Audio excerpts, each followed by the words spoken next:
ಗಡಿನಾಡಿನ ರಾಜಕೀಯ ಭೀಷ್ಮ ಮಾಜಿ ಸಚಿವ ವೆಂಕಟರಮಣಪ್ಪ ಇನ್ನಿಲ್ಲ. ಗಡಿನಾಡು ಪಾವಗಡ ತಾಲೂಕಿನ ರಾಜಕೀಯ ಇತಿಹಾಸದ ಧ್ರುವತಾರೆ ಧೀಮಂತ ಮತ್ಸದಿ ಹಾಗೂ ಮಾಜಿ ಸಚಿವ ವೆಂಕಟರಮಣಪ್ಪ 76 ವರ್ಷ. ಅವರು ಇಂದು ಬೆಳಗ್ಗೆ ಶುಕ್ರವಾರ ಬೆಂಗಳೂರಿನಲ್ಲಿ ವಿಧಿವಶರ. 4 ದಶಕಗಳ ಕಾಲ ತಾಲೂಕಿನ ಜನಮನ ಗೆದ್ದಿದ್ದ ಒಬ್ಬ ವರ್ಣರಂಜಿತ ರಾಜಕಾರಣಿಯ ಸುದೀರ್ಘ ಯಾನ ಅಂತ್ಯಗೊಂಡಂತಾಗಿದೆ. ಅವರ ಅಗಲಿಕೆಯಿಂದಾಗಿ ಇಡೀ ಗಡಿನಾಡಿನಲ್ಲಿ ಶೋಕದ ಅಲೆ ಎದ್ದಿದೆ. ಮೃತರು ತಮ್ಮ ಹಿರಿಯ ಪುತ್ರರಾದ ಎಚ್.ವಿ. ಕುಮಾರಸ್ವಾಮಿ, ಹಾಲಿ ಶಾಸಕ ಹಾಗೂ ತುಮಲ್ ಅಧ್ಯಕ್ಷ ಎಚ್.ವಿ. ವೆಂಕಟೇಶ್, ಪುತ್ರಿಯರು, ಮೊಮ್ಮಕ್ಕಳು ಸೇರಿದಂತೆ ಅಪಾರ ಸಂಖ್ಯೆಯ ಕಾರ್ಯಕರ್ತರನ್ನ, ಬಂಧು ಬಳಗ ಹಾಗೂ ಅಭಿಮಾನಿಗಳನ್ನ ಅಗಲಿದ್ದಾರೆ. ಎಲ್ಲರ ಮನೆಯ ಮನಸ್ಸಿನ ದೊಡ್ಡಪ್ಪ ಆಗಿದ್ರು. 4 ದಶಕಗಳ ಕಾಲ ಪಾವಗಡದ ರಾಜಕಾರಣವನ್ನ ಮುನ್ನಡೆಸಿದ್ದ ವೆಂಕಟರಮಣಪ್ಪ ಅವರು ಕೇವಲ ರಾಜಕಾರಣಿಯಾಗಿರಲಿಲ್ಲ, ತಾಲೂಕಿನ ಪ್ರತಿಯೊಂದು ಹಳ್ಳಿಯ ಜನರ ಸುಖ ದುಃಖಗಳಲ್ಲಿ ಭಾಗಿಯಾಗುತ್ತಾ ಜನಸಾಮಾನ್ಯರ ಪ್ರೀತಿಯ ಎಲ್ಲರ ಮನೆಯ ಮನಸ್ಸಿನ ದೊಡ್ಡಪ್ಪ ಎಂದೇ ಜನಪ್ರಿಯರಾಗಿದ್ರು. ಗಡಿನಾಡಿನ ರಾಜಕೀಯ ಇತಿಹಾಸ ಬದಲಿಸಿದ ನಾಯಕ. ಸಾಮಾನ್ಯವಾಗಿ ಗಡಿನಾಡಿನಂತಹ ತುದಿಯ ಕ್ಷೇತ್ರಗಳಿಂದ ರಾಜ್ಯ ರಾಜಕಾರಣದಲ್ಲಿ ಪ್ರಭಾವ ಬೀರುವುದು ಮತ್ತು ಸಚಿವ ಸಂಪುಟದಲ್ಲಿ ಸ್ಥಾನ ಪಡೆಯುವುದು ಎಂದೆಂದಿಗೂ ಅತ್ಯಂತ ಕಷ್ಟದ ಮಾತು. ಆದರೆ ವೆಂಕಟರಮಣಪ್ಪನವರು ತಮ್ಮ ಅಪ್ರತಿಮ ಜನಪ್ರಿಯತೆ ಹಾಗೂ ರಾಜಕೀಯ ಚಾಣಾಕ್ಷತನದಿಂದ ಅಂತಹ ಅಸಾಧ್ಯವಾದ ಇತಿಹಾಸವನ್ನ ಸೃಷ್ಟಿ ಮಾಡಿ ತೋರಿಸಿದವರು. ಪಾವಗಡ ಕ್ಷೇತ್ರದಿಂದ 4 ಬಾರಿ ಶಾಸಕರಾಗಿ ಆಯ್ಕೆಯಾಗಿದ್ದಷ್ಟೇ ಅಲ್ಲದೆ 2 ಬಾರಿ ರಾಜ್ಯ ಸಚಿವ ಸಂಪುಟದಲ್ಲಿ ಪ್ರಭಾವಿ ಸಚಿವರಾಗಿ ಸೇವೆ ಸಲ್ಲಿಸಿದ ಅಪರೂಪದ ಗೌರವ ಅವರದ್ದಾಗಿದೆ. 2008ರಲ್ಲಿ ಸ್ವತಂತ್ರವಾಗಿ ಗೆದ್ದು ಸಚಿವರಾದ ಇತಿಹಾಸ ಅವರದು. ಟಿಕೆಟ್ ಕೈ ತಪ್ಪಿದಾಗ ಇಡೀ ವ್ಯವಸ್ಥೆಯ ವಿರುದ್ಧ ಬಂಡಾಯವೆದ್ದು ಸ್ವಾತಂತ್ರ್ಯ ಅಭ್ಯರ್ಥಿಯಾಗಿ ಸ್ಪರ್ಧಿಸಿ ಭರ್ಜರಿ ಗೆಲುವು ಸಾಧಿಸಿದ್ರು. ಅಂದು ರಾಜ್ಯದಲ್ಲಿ ಅಸ್ತಿತ್ವಕ್ಕೆ ಬಂದ ಸರ್ಕಾರದಲ್ಲಿ ಸಣ್ಣ ಕೈಗಾರಿಕೆ ಮತ್ತು ರೇಷ್ಮೆ ಸಚಿವರಾಗಿ ಆಯ್ಕೆಯಾಗಿ ತಾಲೂಕಿನ ಕೀರ್ತಿಯನ್ನ ಹೆಚ್ಚಿಸಿದ್ರು. 2018 ಕಾಂಗ್ರೆಸ್ ಜೆಡಿಎಸ್ ಮೈತ್ರಿ ಸರ್ಕಾರದಲ್ಲಿ ಕಾರ್ಮಿಕ ಇಲಾಖೆ ಸಚಿವರಾಗಿ ದಕ್ಷತೆಯಿಂದ ಕಾರ್ಯನಿರ್ವಹಣೆಯನ್ನ ಮಾಡಿದ್ರು. ಬರಪೀಡಿತ ಹಿಂದುಳಿದ ಕ್ಷೇತ್ರವಾದ ಪಾವಗಡದ ಅಭಿವೃದ್ಧಿಗೆ ವೆಂಕಟರಮಣಪ್ಪ ಇತಿಹಾಸ ಪುಟಗಳಲ್ಲಿ ಉಳಿಯುವಂತಹ ಕೆಲಸವನ್ನ ಮಾಡಿದ್ದಾರೆ. ವಯೋಸಹಜ ಕಾರಣಗಳಿಂದಾಗಿ 2023ರಲ್ಲಿ ವೆಂಕಟರಮಣಪ್ಪ ಅವರು ಚುನಾವಣಾ ರಾಜಕಾರಣದಿಂದ ಹಿಂದೆ ಸರಿದಿದ್ರು.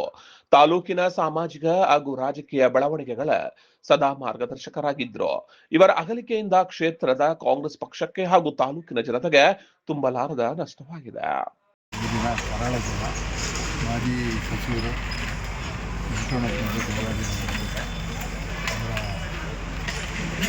ಶಾಂತಿಗೋಸ್ಕರ ಅವರ ಕಾಂಗ್ರೆಸ್ನ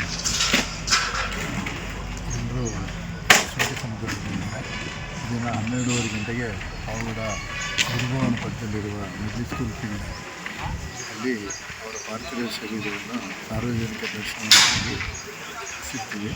ಮತ್ತು 4 ಗಂಟೆಯಿಂದ ಹನುಮಂತನಹಳ್ಳಿಗೆ ಹಿಡ್ಕೊಂಡೋಗಿ ನಾಳೆ ಅವರ ಅಂತ್ಯಕ್ರಿಯೆ ಕಾರ್ಯಕ್ರಮ ಮಾಡಿ. ವೆಂಕಟರಮಣಪ್ಪನವರು ವಿವಶರಾಗಿದ್ದಾರೆ ಅಂತ ಹೇಳೋದಕ್ಕೆ ಅದು ನಾವು ಊಹಿಸೋಕ್ಕೂ ಸಹ ಆಗ್ತಾಯಿಲ್ಲ. ಯಾಕಪ್ಪ ಅಂದರೆ ಈ ಪಾವಗಡದ ಕ್ಷೇಮಾಭಿವೃದ್ಧಿಯಲ್ಲಿ ಅವ್ರ ಪಾತ್ರ ತುಂಬ ಇದೆ. ಯಾರು ಏನೇ ಅಂದ್ಕೊಂಡ್ರು ನಾನು ಅಭಿವೃದ್ಧಿ ಕಾರ್ಯದಲ್ಲಿ ಮುಂದುವರೆದು ತೋರಿಸ್ಬೇಕು ಅನ್ನೋ ಧ್ಯೇಯ ಅವರಲ್ಲಿತ್ತು. ಒಬ್ಬ ಮುಖ್ಯಮಂತ್ರಿ ಹತ್ರ ಆಗಲಿ, ಒಬ್ಬ ಮಂತ್ರಿಗಳ ಹತ್ರ ಆಗಲಿ ನೇರವಾಗಿ ಕುತ್ಕೊಂಡು ಹೋಗಿ ಕೈ ಹಿಡ್ಕೊಂಡು ಇದು ನಮ್ಮ ಪಾವಗಡ ತಾಲೂಕಿಗೆ ಅವಶ್ಯಕತೆ ಇದೆ, ನೀವು ಮಾಡಬೇಕು ಅಂತ ಒಂದು ಹೇಳೋ ಧೈರ್ಯ ಸಾಹಸ ಇದ್ದದ್ದು ಅವ್ರಿಗೆ. ಯಾರೋ ಸುಮ್ಮನೆ ಮಾತಾಡ್ಬೋದು, ಅವ್ರಿಗೆ ವಿದ್ಯಾಭ್ಯಾಸದ ಕೊರತೆ ಏನೂ ಮಾತಾಡೋಕ್ಕಾಗೋದಿಲ್ಲ ಅಂತ. ಅವರು ಇನ್ನು PhD ಮಾಡಿರೋರು ಕೂಡ ಅವ್ರ ಮುಂದೆ ಸರಿಸಾಟಿ ಇಲ್ಲ. ಆ ರೀತಿ ಕೆಲಸ ಮಾಡಿ ನಾಗಲಮಡಿಕೆ ಡ್ಯಾಮ್ ಕಟ್ಟಬೇಕಾದ್ರೂ ಕೂಡ ಸುಮಾರು ವದಂತಿಗಳು ಎಬ್ಸಿದ್ರು. ಸುಮ್ಮನೆ ದುಡ್ಡುಗೋಸ್ಕರ ಅದನ್ನು ಅನ್ಸೈಂಟಿಫಿಕ್ ಅದು ಅಂತ ಹೇಳಿ. ಆದರೆ ಅದರಿಂದ ಪಾವಗಡ ತಾಲೂಕಿಗೆ ಸುಮಾರು ಘಾಟ್ ನೀರಿನ ಸಮಸ್ಯೆ ಆದಾಗ ತುಂಬ ಅನುಕೂಲ ಆಗಿದೆ.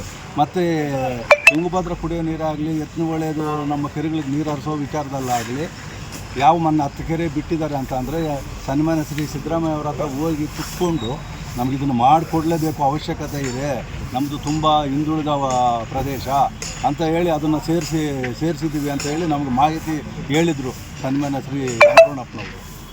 ಮತ್ತು ಕುಡಿಯೋ ನೀರು ಕೂಡ ಎಲ್ಲ ಸಂಘ ಸಂಸ್ಥೆಗಳು ಓಡಾಡಿರೋದನ್ನು ಪಕ್ಕಕ್ಕಿಟ್ಟರೆ ಮತ್ತೆ ಅಲ್ಲಿ ಹೋಗಿ ಕುತ್ಕೊಂಡು ಕೈ ಹಿಡಿದು ಅವರು ಧರಣಿ ಮಾಡ್ತಾ ಇರೋದು ಒಂದು ಇರ್ತದ್ರೆ ನೀವು ಮಾಡಲೇಬೇಕು ಅಂತ ಹೇಳಿ ಕುತ್ಕೊಂಡು ಅದನ್ನು ಸಹಿ ಹಾಕ್ಸೋದಂತ ಪಕ್ಕಕ್ಕೆ ಬರದೇ ಮಾಡಿರುವಂಥ ಧೀಮಂತ ನಾಯಕರು. ಅವ್ರ ಬಗ್ಗೆ ಒಂದಲ್ಲ ಎರಡಲ್ಲ ಯಾವುದೇ ಅಭಿವೃದ್ಧಿ ಕೆಲಸಗಳು, ಯಾವುದೇ ಒಂದು ವಿಚಾರ ವಿನಿಮಯ ಹೇಳೋದಕ್ಕೆ ಇವತ್ತೆಲ್ಲ ಹೇಳಿದ್ರೂ ಸಾಲದು. ಅದರಿಂದ ಅಂಥ ನಾಯಕನ ನಾವೆಲ್ಲ ಪಾವಗಡದ ತಾಲೂಕಿನ ಜನ ಆಗಿರೋದು ಈ ಕರ್ನಾಟಕದ ರಾಜಕಾರಣದಲ್ಲಿನೂ ಸಹ ಪಾವಗಡ ತಾಲೂಕಿನಲ್ಲಿನೂ ಸಹ ಅಂಥ ವ್ಯಕ್ತಿನ ತರಕ್ಕೆ ಆಗೋದಿಲ್ಲ ಅಂತ ನನ್ನ ಈ ಒಂದು ಭಾವನೆ. ಅದರಿಂದ ಆ ವ್ಯಕ್ತಿಗೆ ಆ ದೇವರು ಅತಿ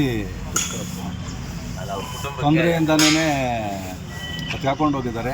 ಅವರ ಕುಟುಂಬಕ್ಕೆ ದುಃಖ ಭರಿಸೋ ಶಕ್ತಿ ನೀಡಿ, ಅವ್ರ ಮನೆಯಲ್ಲೇನೇ ಅವ್ರಿಗಿಂತನೂ ದೊಡ್ಡದಾಗಿ ಕೆಲಸ ಮಾಡೋ ಶಕ್ತಿ ಆ ದೇವರು ನೀಡಿ ಅಂತ ಈ ಸಂದರ್ಭದಲ್ಲಿ ತಮ್ಮಲ್ಲಿ ಹೇಳೋದಕ್ಕೆ ಇದು ಅಜಾತ ಶತ್ರುವಾಗಿದ್ದರು. 40ರಿಂದ 50 ವರ್ಷ ರಾಜಕೀಯ ಜೀವನ ಮಾಡಿ ಅಲ್ಲೋದ್ರೆ ಜನಸಾಮಾನ್ಯರಿಗೆ ನೈಟ್ 12 ಗಂಟೆಗೆ ಹೋದ್ರೂ ನ್ಯಾಯ ಕೊಡೋದು ತುಂಬ ದುಃಖಿತವಾಗಿದೆ.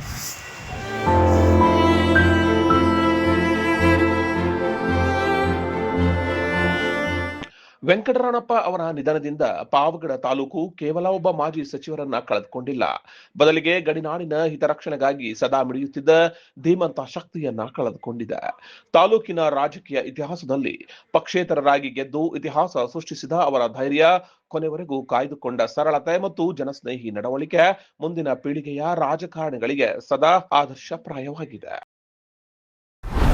ಚಾಲುಕ್ಯ ನ್ಯೂಸ್, ಜನರಿಗೋಸ್ಕರ.